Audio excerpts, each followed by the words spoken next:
Hello and welcome. This is an overview presentation of your clinical capstone project, which will be a quality improvement project.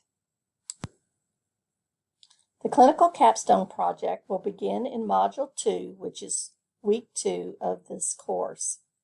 The week 1 of this course, which is Module 1, will consist of a introduction to the course material, specifically quality improvement and problem solving and decision making. Your project will be a modified quality improvement project.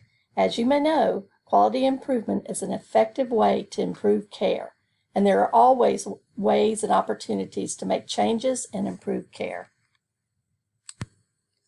The modified quality improvement process will have 5 phases or parts.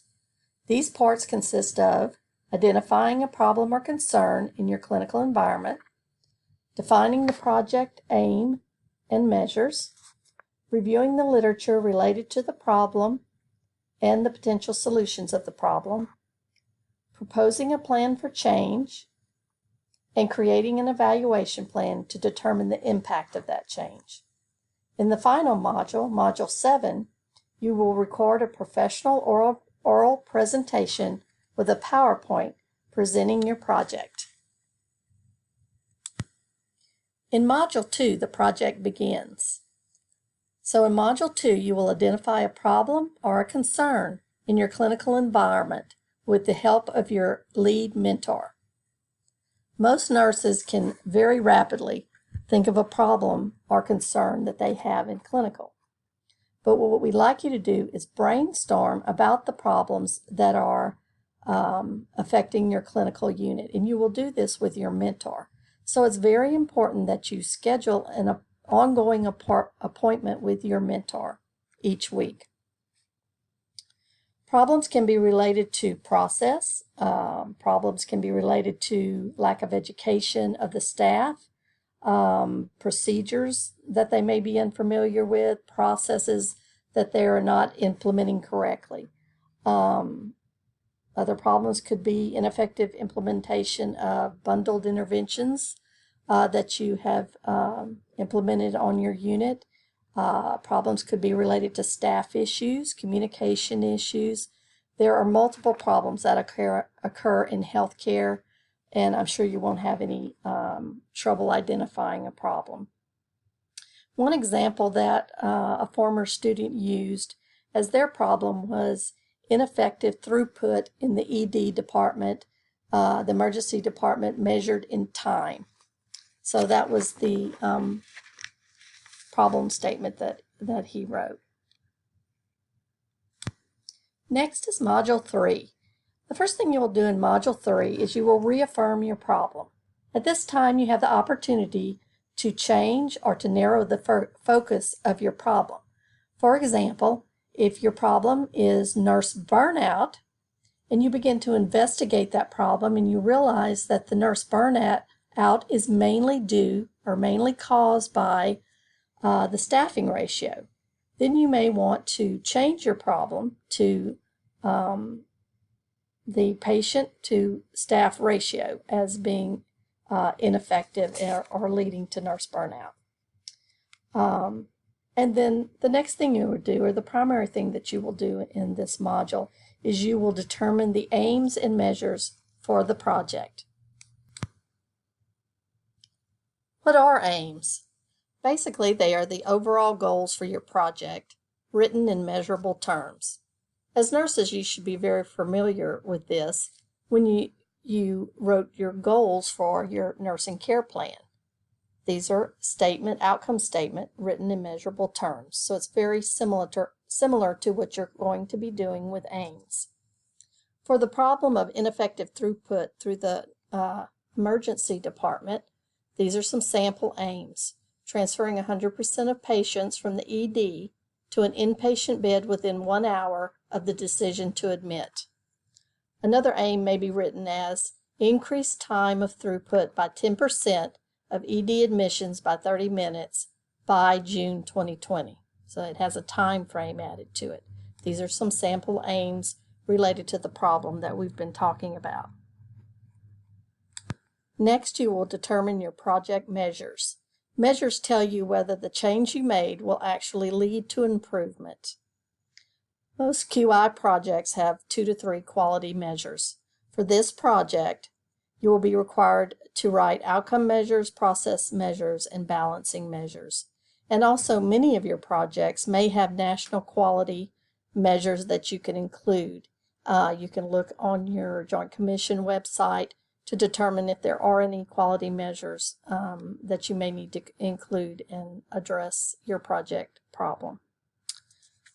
So for outcome measures are basically the consequences or measure of ultimate success. So one example of an outcome measure is to reduce admission to the unit time. So if your problem is ineffective throughput, your outcome measure would be to reduce the admission to the unit time. Process measure is the measure of key steps in the workflow. So how would you measure process? This is one of the more difficult outcomes to write, or measures to write. Some example is time for housekeeping to ready a room, or time from room ready until the unit calls for transfer. These are some examples of process measures. And then we have balancing measures. This determines if your change impacts other units or other indicators. One example is patient satisfaction with hospital admission processes. Another may be staff satisfaction with ER transfer process. One may impact the other. It is time to study the problem by finding out what the current literature says. So in Module 4, you will review the literature related to your problem. This involves developing a strategy for searching for relevant articles. Search for research articles, previous literature reviews, and even practice guidelines if it relates to your problem.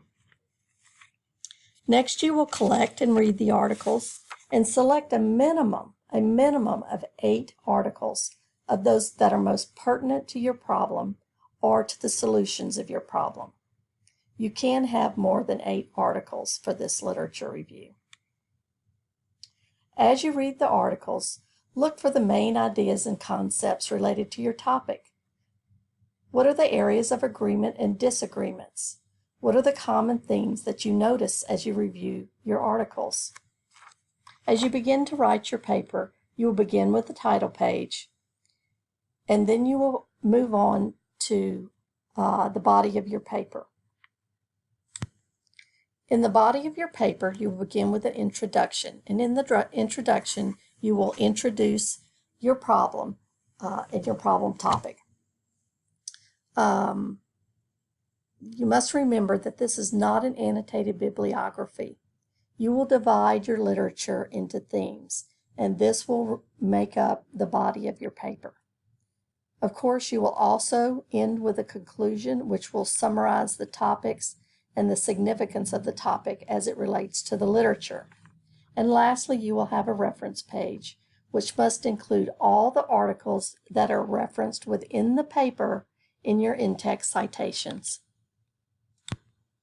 In Module 5, you will focus on becoming a change agent by proposing a change that will impact the project aim. Your proposal will consist of all phases or papers that you have written thus far, along with a new section, which is the proposed solution. You will begin by reviewing your previous papers, including your problem identification paper, aims and measures paper, and the literature review. You will correct these papers according to your faculty feedback, and you will write paragraphs transitioning from topic to topic. The proposal section of this paper will consist of your ideas for change in detail and how you arrived at this intervention. It will include how will you implement the changes, the people responsible for the change, and the population that is affected. What are the financial implications of the change that you've suggested? What are the potential barriers? And what is the timeline for intervention of change? The last phase of your project occurs in Module 6, and this is the evaluation phase. There's not enough time for you to evaluate this project in this course, but you will need to create an evaluation plan. First, I'd like you to revisit your aims and measures and the initial evaluation strategy for collecting the baseline data. Now that you have proposed your solution or change, you will create a plan to collect data that determines the impact of the change according to the project aim. For example, if your aim was to increase time of throughput on 10% of your ER admissions by 30 minutes by June 2020, your evaluation plan would explain what data you would collect and how you would determine if the aim was met.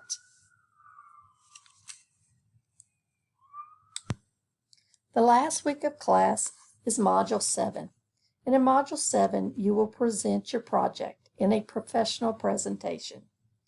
You will record an oral presentation supported by a PowerPoint presentation. This oral presentation is part of your clinical evaluation and will be evaluated by your leader mentor on the clinical evaluation form.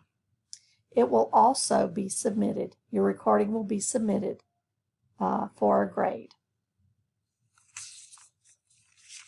This is the conclusion of the overview of your clinical capstone project. Thank you.